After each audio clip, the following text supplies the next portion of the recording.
I've been in the fintech and kind of trading industry for quite a while now. I graduated MIT in 2006 and did a lot of trading, mostly stocks, but even 2012 or so, got into Bitcoin, Litecoin, and a few others, mostly on Coinbase, back with a few friends, just kind of trading in the back room, so to speak, of the banks and hedge funds that we were working in. And I remember Bitcoin going from like $4 to $7 and then dropping to $2, and it was like, oh, it was like an insane roller coaster, even more so than today. But it was, clearly the future. And everybody, alumni and everything, especially of where I went to school, have been just, so excited about this. The ability to combine computer code with money, it's essentially the same thing. The money is the code is the money. I mean, that's just, for a guy like me, a nerd like me, that's fantastic.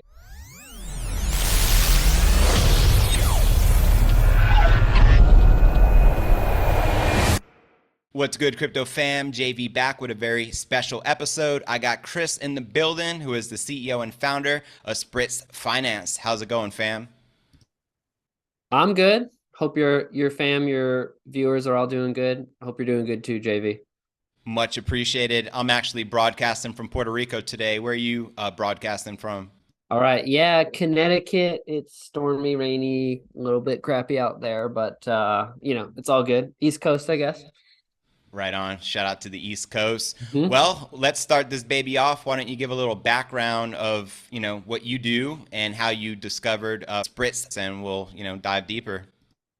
Yeah, definitely. I'm kind of a quant finance money nerd through and through. So I've been in the fintech and kind of trading industry for quite a while now. I graduated MIT in 2006 and did a lot of trading, mostly stocks, but even 2012 or so, got into Bitcoin, Litecoin, and a few others, mostly on Coinbase, back with a few friends, just kind of trading in the back room, so to speak, of the banks and hedge funds that we were working in. And I remember Bitcoin going from like $4 to $7 and then dropping to $2, and it was like, oh, it was like an insane roller coaster, even more so than today.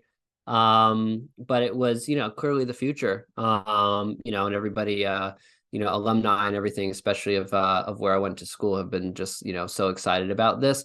The ability to combine computer code with money, it's essentially the same thing. The money is the code is the money. I mean, that's just, for a guy like me, a nerd like me, that's fantastic. So fast forward through a few companies and a few kind of mini careers, I got really deep into crypto and more kind of the DeFi side of things on Ethereum network, a few years ago, and really started to pay attention to everything and said, wow, this is everything about this. I love the philosophy, the ideals, the code, the speed, but I still got to pay some bills. I still got, we have a 2.5 year old at home now, a son.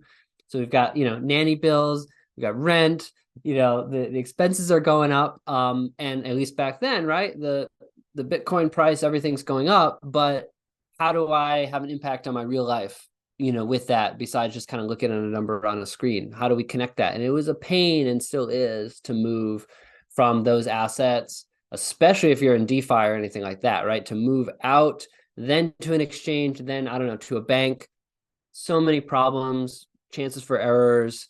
So I said, how do we make this easier? Can we write some code maybe, to kind of directly connect it? And yeah, I mean, long story short, that's how we founded Spritz. And it's Spritz Finance, like the cocktail, right? Aperol Spritz. Maybe something, if you've been to Italy, or frankly a lot of bars now everywhere around the world, you get a Spritz. It's a refreshing summer cocktail, probably in Puerto Rico or elsewhere, or anywhere you might be. And that's kind of the lifestyle that we want to promote with Spritz. You're earning crypto, you're trading crypto, and you're using it to make your life better, and you're relaxing while your money and your bills are being taken care of. Yeah, and let's dive deeper into that and what Spritz allows us to do, the real world applications. A lot of people watching this use crypto in their day-to-day life, but maybe they want to like not even deal with banks any further, pay all Yeah. of their bills with cryptocurrency, etc. How does that go about using Spritz? Amen. Yeah, exactly. Few philosophies of Spritz, first of all, right? Your crypto, right? Your keys, your crypto. We're all about self-custody. So we're not a service like a crypto.com where you're gonna deposit some crypto, we're gonna custody it and then let you do stuff. We want you to connect your wallet or wallets whenever you want, disconnect whenever you want. Same thing with the bills and cards, right? We actually do have our own card, but where we started with Spritz is connect your existing bills. You've got a mortgage with Bank of America, you've got a Chase Sapphire card or a Visa or an Amazon credit card or student loan. Connect those to Spritz, and we're going to help you manage your crypto to card or crypto to mortgage flows without that bank in the middle. So literally Spritz, it's 3 steps, right? Set up your account, connect your bill, connect your wallet, and then it's one click to make a $10 payment or a $10,000 payment directly to your bill, directly to your bank account, to someone else's bank account, or to our instant debit card that we've got.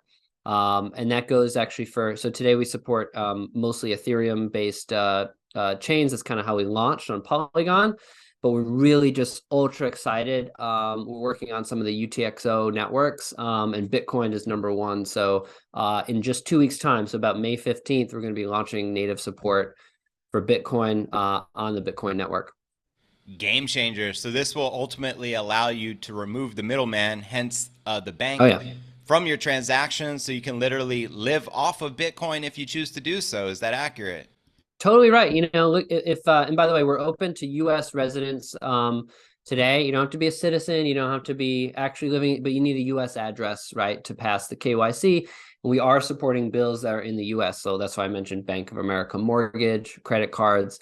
So anything, if you open up your checking account today, you've got maybe an electricity bill coming out. Maybe you've got your credit card bill coming out once a month. Maybe you got a student loan or a mortgage, auto loan, any of those things that are currently coming out of your bank. I don't know what interest rate you're earning there, but it's probably not as good as you might be able to get, or you might as well stay long Bitcoin, right, than having your money just in a bank account doing nothing.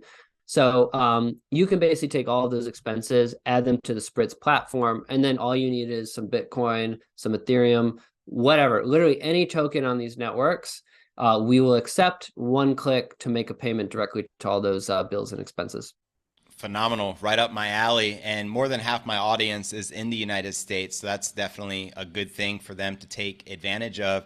You mentioned being a coder. Are you a coder yourself, or do you pay coders to build, the ecosystems and do all the fun stuff behind the Yeah, scenes? I've got. I mean, the world of code and computer science taken it's just leaps and bounds, right? Now we've got AI, and everything, right? So yeah, I've been kind of more of a startup builder for the last 5-10 years. So I've got a great team behind me, international team. So we're not leaving the rest of the world behind. I've got a great engineer in South Africa, another great one in Israel, teams all over the world. So we are starting in the US, but we're going to branch out to other countries very soon. And yeah, for me, I think the engineering mindset is very important in this space. But yeah, fortunate enough to have a great team behind me. Epic. And you mentioned earlier that Spritz already has cards. Are those Visa cards or MasterCards? Who issues Yeah, the cards? Visa, prepaid debit card. So the idea is you just load it up instantly at the time, kind of just in time. Hey, I've got to make a $500 purchase on Amazon, or I've got to go out to dinner soon or something like that. So let's just take a little bit of Bitcoin or a little bit of stable coin. If you've got whatever you want to harvest or whatever income you got coming in on chain, just use that. And then, within 2 seconds, you can swipe it or spend it anywhere the Visa is accepted. It is a virtual card today. We're working on the physical card, but it is a virtual card. You can add it to your Apple Pay, tap it anywhere, use it on Amazon.com. And yeah, if you sign up to Spritz, within an hour, you'll have your card and you can go out there and start spending crypto. Phenomenal. And are there plans on international expansion eventually?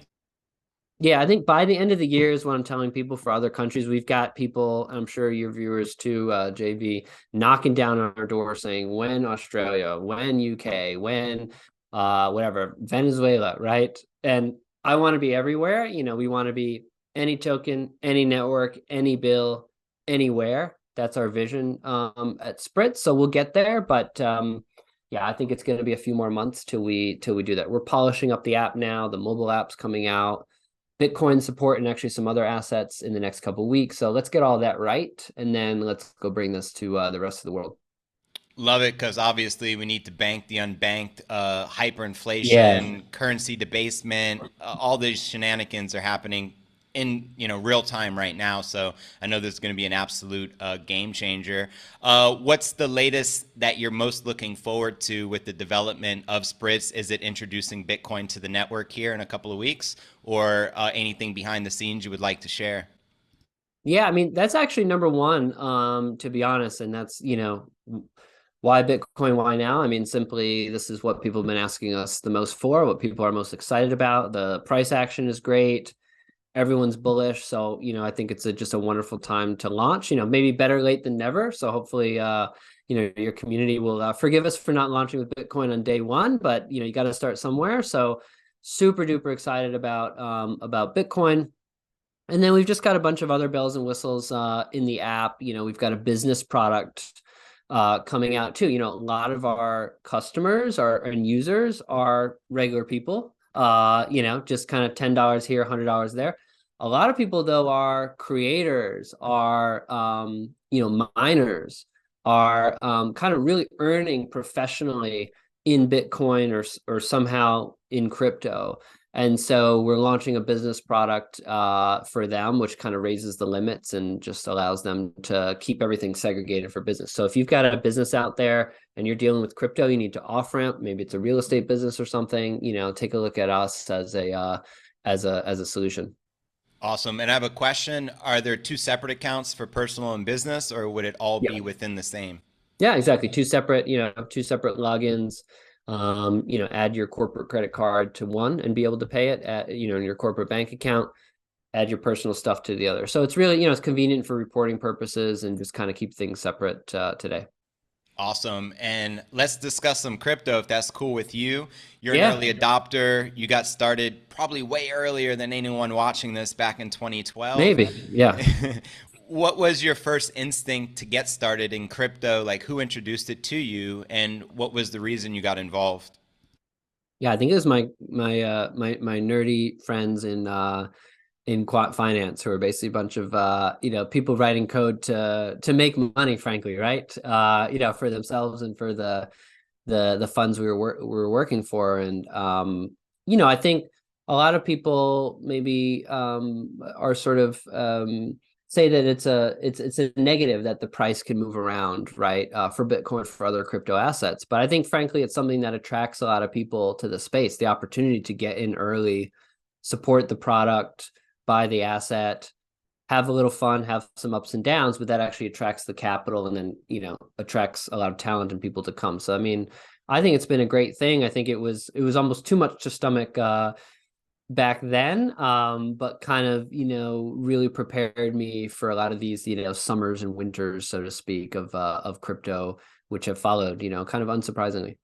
So ultimately, you got in as a trader to make money trading, not Yep. necessarily as a long-term investor, because you probably had no clue where crypto would necessarily go. Like, did you think Yeah. Bitcoin would hit Yeah. $69,000? Yeah, if I had, then I would be, yeah, I guess richer than rich, right? If anybody had known that. But no, I think, and also as the referencing kind of the nerdy engineering, like, we read the white papers, we sort of understood the technology. It just has such an elegance and simplicity to it that's really mind-blowing. And so, it's the combination. It's not just, gambling on some line or some chart. It's really in some ways, yeah, you're trading in and out, but it's a mental and emotional investment in something that is really a game-changing technology. Yeah, if only we'd know how revolutionary and how resilient and time tested it would be, I mean, that would be the golden ticket. But it's fantastic to get some early exposure. Yeah, I bet, man. I'm jealous. I got involved in 2017. I think Bitcoin was roughly like $1,500. I'm very grateful to get started then, but I can only imagine people Sure. like yourself, getting in so early. In your professional opinion, do you think that Ethereum will outpace Bitcoin this cycle, or do you think Bitcoin will finally outpace Ether for this next cycle? Yeah, this cycle, I mean, and then long term is a whole different thing too, right? I mean, both are sort of highly uncertain, but I just think Bitcoin has, so much farther to go. It seems to be even just recently in the last, couple months feels like a leader, even if we had the Shanghai update with Ethereum, which was great, but that's kind of one of those, buy the news, sell the event sort of thing, where it's priced in.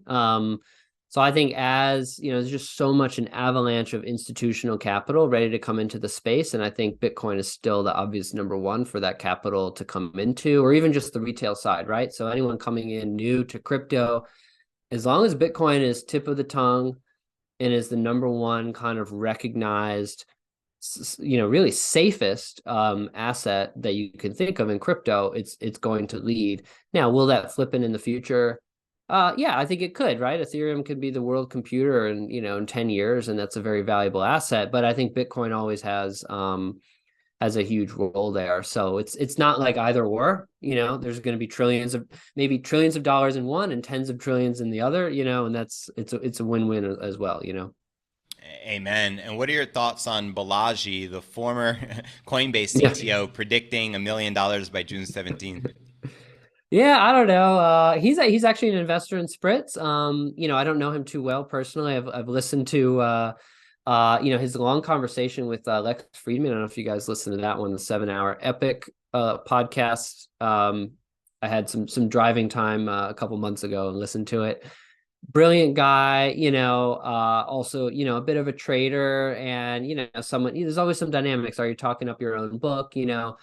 Whatever the motivation, it brought such great awareness and discussion about the opportunity for Bitcoin to go to $1 million and to have somebody who really does have an audience and a credibility with not just the Bitcoin community, but with the tech community, with the finance community, with the Ethereum community. Yeah, I think it's a good thing. Will he be right or wrong? I'm not sure, but heck, I think it's a good discussion if controversial. Amen. And also Arthur Hayes, Crypto Hayes, he has been calling for $1 million Bitcoin price. There's a Yeah. lot of maximalists, very, very fruitful in their predictions. Tim Yeah. Draper's doubling down on his $250,000 price prediction.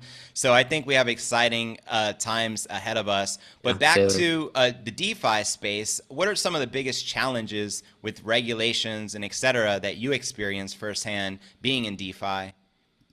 Yeah, I mean, gosh, I mean, there's so many issues that are a problem. I think one of the worries is that we're heading to a place where there's almost like two worlds, kind of the regulated, high KYC type of world, and then the completely unregulated, no KYC anonymous world. And, both of those have their pros and cons, but if there's going to be a crypto industry that thrives, how do those two worlds talk to each other? Like we certainly can't have these kind of completely two worlds. So I think that's one of the biggest challenges. And the other concern is that, yeah, just kind of everything moves offshore, right? And in the US there's only, there's like maybe a Coinbase or a couple exchanges, but you really can't do anything on them. And so that's also kind of a world. So anytime you've got this divided world, that's a bad thing, and it's kind of anti crypto to me. So that's what's to look out for, and is always a challenge for us building in DeFi or crypto. And we can thank No Clarity Gary, as we call him Yeah. on our channel. But yeah, the major exchanges are all going to move overseas. Yeah. Coinbase already, was it Bermuda? Kraken Yeah, announcing, Brazil. Right. Yeah. Brazil. And I Yeah. think it's because no one wants to deal with the uncertainty of No Clarity Gary and, the organization he represents. And it's very Yep. sad. And I think it's definitely hurting crypto innovation, but also will push that adoption overseas, abroad, I think as well. So we'll see Yeah. how that plays out. we just gotta, hang on and stay true to the principles. And, I'm as a startup founder, I'm also, in touch with investors, with other founders, and, the amount of enthusiasm among builders like me and then investors to fund them still really is incredibly high. If you talk to, kind of Gen Z or recent college grads, a huge percentage of them own crypto and will hold it and see it as part of their retirement. So, against that backdrop, it feels, I don't know, it's not impossible. It's still scary, but it feels impossible that we would, as an American culture, get rid of something like that, right? I think we're making some big mistakes on the way, but I am ultimately optimistic that we get to some healthy answers in the near future. Cool, man. I hope you're right. And if you were to give a prediction for the cycle peak for Bitcoin this cycle, what would your prediction be? Gosh, I kind of like the forex prediction. Maybe it's a bit optimistic, all right, and it depends on how long the cycle can run and when the cycle even kind of starts, right? We might see some chop for, gosh, 12 more months or something, right? But I mean, if we can get to 100K, in a few years or less, maybe your viewers want to see that, by end of this year. But if we can kind of really consolidate and accumulate, up to 100K in short order, get way past the prior peak, right? Then I think that's, an established kind of a new, base from which to go from there. Then I think that would be very, very exciting. So, and hey, can we have it outpace the S&P and outpace some of these other assets, right? I think that's another great signal to attract more capital to the space. Awesome. And do you think we'll see that cycle peak in 2025, the year after the halving? Yeah, or maybe even, honestly, I think it's possible in 2024 too, right? I mean, there's going to be a lot of political uncertainty in 2024, as we know. So that's gonna, that's going to keep things crazy. I mean, the world is a crazy world out there. If things would calm down, that would be also helpful, right? But yeah, give it another year at least. But 2025, yeah, for sure. Awesome, man. I'm in that same boat. I feel like we're in unprecedented times right now. So anything's possible. But I Yeah. think if history is to rhyme, which we don't, always repeat, I mean, it's always the year after the halving we hit that cycle peak like we did Yep. in 2021 and in 2017. And before my time, back when you were involved in 2013, right? You must have been Yep. like, oh my God, this thing is going to go to the moon. Totally. But now you're talking, when the price is, it's like Berkshire Hathaway stock, right? When the stock price is in the 50,000, $100,000 level, Bitcoin now $28,000 versus being in $2 or 40, it feels like real money and real it gets your attention even though the percentages are lower. It's like, to go from 30K to 100K feels that much more kind of significant. Right on. And one of the reason I'm still so super bullish on Bitcoin, I feel like it will overtake the gold market cap eventually, which is Yeah. probably somewhere like 13 trillion today. And with the Bitcoin market cap, probably less than a half a billion right now, just has so much potential just in that, space alone as a store of value and a Yeah. hedge against hyperinflation. So, Exactly. Yeah, onwards. half a trillion. And if gold is 13 trillion, and then what's the stock market is, probably in the tens of trillions, So again, where Ethereum could be, much lower than Bitcoin or gold, or Ethereum could be much higher, like the stock market cap, But either way, Bitcoin can kind of be there winning all along at the same time.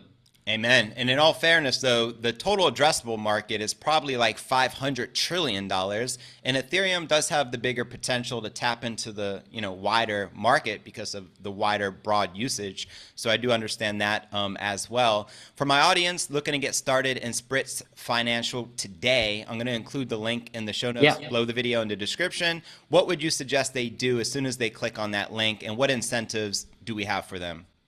Yeah, include the link. I think with your link, JV, we've got a $50 credit as soon as you sign up. And I think you've got to use that link within the next couple of weeks to get the $50. So you sign up and there's $50 in your account ready to spend on wherever it is. Heck, you could off ramp it to your bank account if you wish, or you can, add a bill. So I would suggest you go in, We also give you $10 free for every bill you add. So you can go in and say, hey, I got my credit card, my auto loan, and I got an electricity bill. Let me add all three. Let me send a couple of $10, $20 payments and, watch it happen in real time in a day or two or less. In some cases, you've got that coming out the other end. And then you can start to add more bills and pay them and gradually kind of go bankless. So yeah, just sign up. Very easy process. And like I said, one click from any of those networks, and in 2 weeks, Bitcoin. So start the account now, get the eligibility going, and then when we launch Bitcoin, you're ready to be customer number one.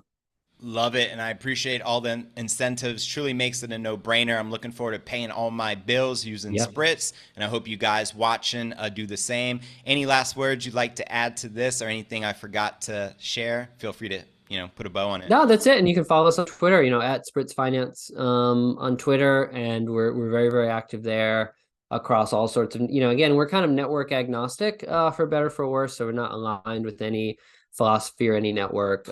We just want to help people use their crypto in the real world. And in our app, even we have, we're real people. I'm here. There's an intercom chat in the app, so you can literally chat me or team members or engineers if you've got questions. So we're very much kind of putting ourselves out there as a credible kind of steward for your bills and your money. So would love to see you in the app, giving us a try.